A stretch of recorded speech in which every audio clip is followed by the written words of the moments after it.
ఈ బిజినెస్ ఏదైనా మీ ఊర్లో ప్రమోషన్ చేయాలంటే అది సుమన్ టీవీతోనే సాధ్యం. ఇప్పుడే సంప్రదించండి.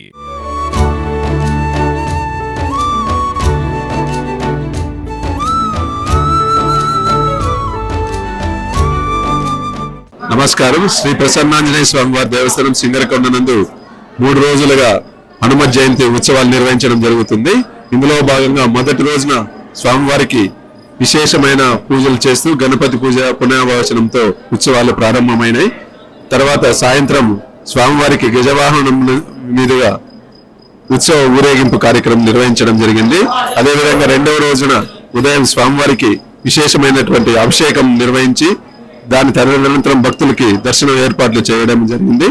అలాగే సాయంత్రం పూట సాయంకాలం స్వామివారిని ఉష్ణవాహనం మీద మాడవీధుల గుండా ఊరేగించడం జరిగింది. దాని తదనంతరం ఈ రోజు మూడవ రోజు స్వామివారికి విశేషమైన ఆకు పూజ, లక్ష తమలపాకు పూజ చేయడం జరిగింది. లక్ష తమలపాకు పూజ అనంతరం సాయంత్రం మామిడి పండ్ల పూజ జరుగుతుంది. దాని తదనంతరం రథోత్సవ కార్యక్రమం నిర్వహించడంతో ఈరోజు హనుమత్ జయంతి ఉత్సవాలు ముగింపు పలకాల్సి ఉంటుంది. ఇదే విధంగా ఈ హనుమత్ జయంతి ఉత్సవాల్లో భాగంగా భక్తులకు కావాల్సినటువంటి అన్ని ఏర్పాట్లు చేయడం జరిగింది.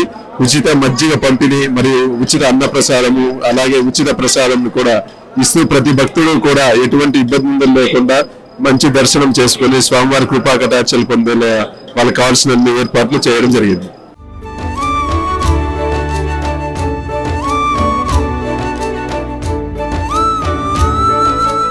ఓం శ్రీ గురుభ్యో నమః.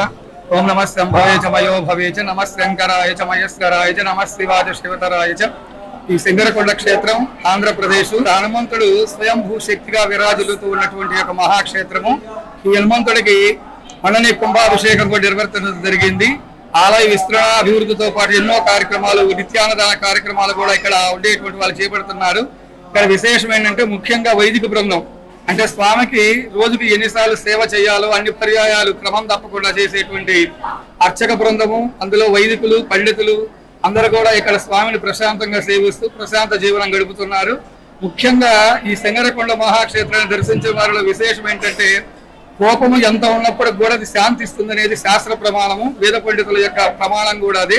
ముఖ్యంగా మానసికమైనటువంటి రుగ్మతలు ఏవైతే ఉన్నాయో అవన్నీ కూడా ఈ యొక్క ఆంజనేయ స్వామి దర్శనం చేత అవి నాశనం అవుతాయని చెప్పి ఇక్కడ యొక్క స్థల పురాణం కానీ వేద పండితులు ఆశీర్వదించేటప్పుడు కానీ చెప్తారు.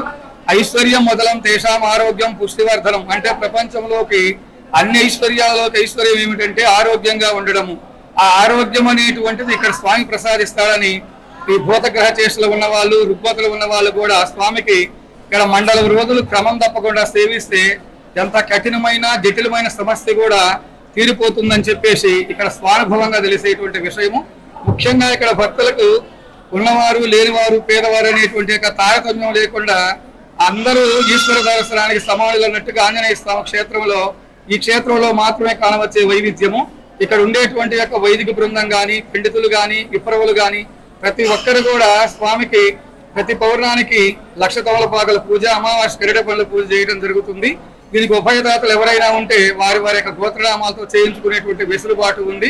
అలానే ఇక్కడ నిత్యం అన్నదానం కూడా జరుగుతూ ఉన్నది. క్రమంగా ఇది ఆంధ్రప్రదేశ్ ఒక సుప్రసిద్ధమైనటువంటి ఆగమ శాస్త్రంగా ప్రవర్తిల్లేటువంటి యొక్క క్షేత్రాలలో ఒకటిగా రూపుదిద్దుకుంటుంది. ఈ క్షేత్రం యొక్క పరిణితిలో ఉండేటువంటి యొక్క ఏవైనా సరే, ఎటువంటి శారీరక రుగ్మతలైనా సరే, మానసిక బాధలైనా సరే అవి ఉపశమిస్తాయని చెప్పేసి ఇక్కడ భక్తుల యొక్క నమ్మకం కూడా. అలానే ఈ స్వామిని సేవిస్తే అనేక రకములైనటువంటి యొక్క సంఘటనల నుంచి దూరం చేసేటువంటి యొక్క విధి విధానం కూడా ఈ స్వామికి ఉంది. మనకి సంఘట విమోచన మందిరని కాశీలో ఎలా తులసీదాసు ప్రతిష్టకి ఎంతటి మహోన్నతమైన పేరు ఉందో, ఈ సింగరకొండ ఆంజనేయ స్వామికి కూడా అదే తరహాలో సంఘటనలు దూరం చేసే స్వామిగా, సంఘట విమోచన హనుమాన్ మందిరంగా చాలా సుప్రసిద్ధమైన క్షేత్రము. భవిష్యత్తులో ఈ క్షేత్రము తామర తంపరై విలసిల్లి ఇక్కడ పండితులకు, పామరులకు ఎలాంటి యొక్క కష్ట నష్టాలు జరగకుండా ఆ స్వామి అనుగ్రహం ఎల్లరకు సమానంగా అందిస్తాడని చెప్పి నేను మనవి చేస్తున్నాను.